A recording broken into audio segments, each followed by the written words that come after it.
21. Qu'il est difficile de vivre. C'est ce que nous pouvons nous dire de temps en temps. Pourquoi pas? Mais ne tombons pas dans une victimisation figeante. La vie est simple, mais pas facile, il est vrai. Pourtant, nous avons choisi de nous réaliser en ce lieu qui est la terre. Rien ne nous y a forcé. Le croire nous allège-t-il notre vision de la vie terrestre? Peut-être. Pourquoi? Avons-nous besoin de nous rassurer, nous assurer qu'il est impossible de choisir consciemment une vie où nous vivons des émotions ou des situations dites négatives, nous amenant à des passages de vie terriblement tristes, voire pour certains destructeurs? Avec une pensée humaine, il est évident que non. En y mettant une conscience autre, en adoptant une conscience qui élargit le plan de vision, qui offre le détachement nécessaire à une vision juste, une vision soutenue par la voie divine, alors le déroulement se justifie harmonieusement dans le déroulé de compréhension et d'intégration du chemin humain. Si cette option nous échappe, si cette réalité nous paraît infondée dans certaines situations, alors c'est que nous sommes encore par certains endroits ou domaines de notre vie des humains victimes et non responsables de leur tracé divin. Si ces mots nous paraissent durs, prenons le temps de nous poser, de respirer et de placer un personnage autre que nous sur la séquence de notre vie qui nous paraît indigeste. Prenons l'espace nécessaire en nous et autour de nous pour regarder plus haut en notant notre position de protagoniste. Nous avons plus facilement le recul et un point de vue autre dans l'observation de la vie d'autrui. Une observation sans jugement, évidemment. C'est en cela que nous pouvons parfois proposer notre regard à d'autres. En nous détachant de notre personnage, en laissant notre ego et notre mental dans ce même personnage, nous prenons du recul, en plaçant prioritairement le regard de notre âme qui expérimente une vie terrestre. En aucun cas, elle y risque sa vie. La notion de vie ou de mort n'existe pas puisque l'âme est immortelle. L'ouverture à l'observation neutre se fait donc plus largement que si l'ego ou le mental reste présent. Pour eux, toute remise en question leur envoie un signal de danger pour leur existence. L'ego et le mental ont une peur terrible de mourir, c'est-à-dire qu'on ne leur laisse pas leur place, puisque c'est comme cela qu'ils existent, qu'ils vivent entre guillemets. Ce qui pour notre réalisation est un frein.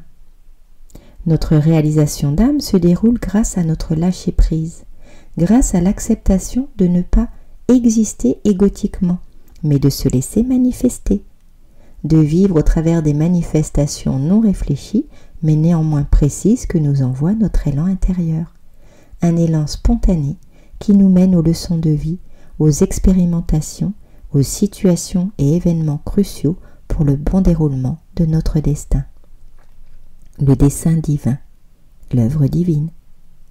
En se reconnaissant véritablement comme outil du divin, nous créons une connexion constante avec la paix divine. Il n'est plus utile de chercher à résoudre, à inculquer, à contrôler, ou même à guérir quoi que ce soit en nous ou sur le monde. Les résolutions, la pacification s'installe profondément en laissant le plein pouvoir à l'œuvre parfaite du divin. Ceci ne veut pas dire ne rien faire, mais lâcher et observer en se confiant pleinement et activement au dessein divin. Tout ce que l'humain égo ne peut accepter, car il veut du pouvoir, de l'action, exister, de la reconnaissance de grandeur. En reconnaissant la grandeur divine et la place naturelle qu'elle occupe dans nos vies incarnées, nous nous reconnaissons fils et filles du divin Père-Mère. Qu'y a-t-il de plus grand que cela? Être les descendants du royaume des cieux, les enfants légitimes de la royauté absolue. Ainsi, en acceptant le règne de notre Père-Mère des cieux, nous reprenons notre place de princesse, prince dans le royaume céleste. En poursuivant la parabole, des questions se posent devant nous. Souhaites-tu monter sur le trône? Pourquoi? Dans le royaume des cieux, tous nos besoins sont pourvus. Pourquoi en veux-tu plus que les autres? Pourquoi veux-tu une place particulière? Tous les enfants du royaume sont aimés et servis de la même manière. Seuls les rôles sont différents, car l'intelligence divine sait mettre ses enfants à l'endroit idéal où ils serviront le mieux le royaume et développeront ainsi leur harmonie propre. Chaque fois que tu doutes ou que tu cherches à prendre du pouvoir, de l'argent, des biens matériels, regarde ce que tu nourris en toi. Regarde pourquoi tu veux combler et par quoi.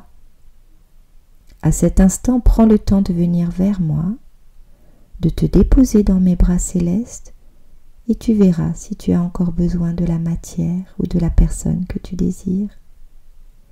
Tes besoins sont assouvis lorsqu'ils servent le royaume. Tes manques deviennent des présents lorsqu'ils servent le royaume. En vérité, je te le dis, reçois tout avec amour, car je ne sais donner autrement à tous mes enfants. Souviens-toi que je pourvois à tes besoins. Tout ce qui sert le destin de ton âme, qui sert elle-même le royaume des cieux, t'est servi avec la grâce divine. Souviens-toi simplement, et tu seras comblé quoi que tu vives sur le plan terrestre. L'abondance est pour tous, et se présente sous la meilleure forme pour toi, pour vous, pour le monde. Amen. Je vous aime.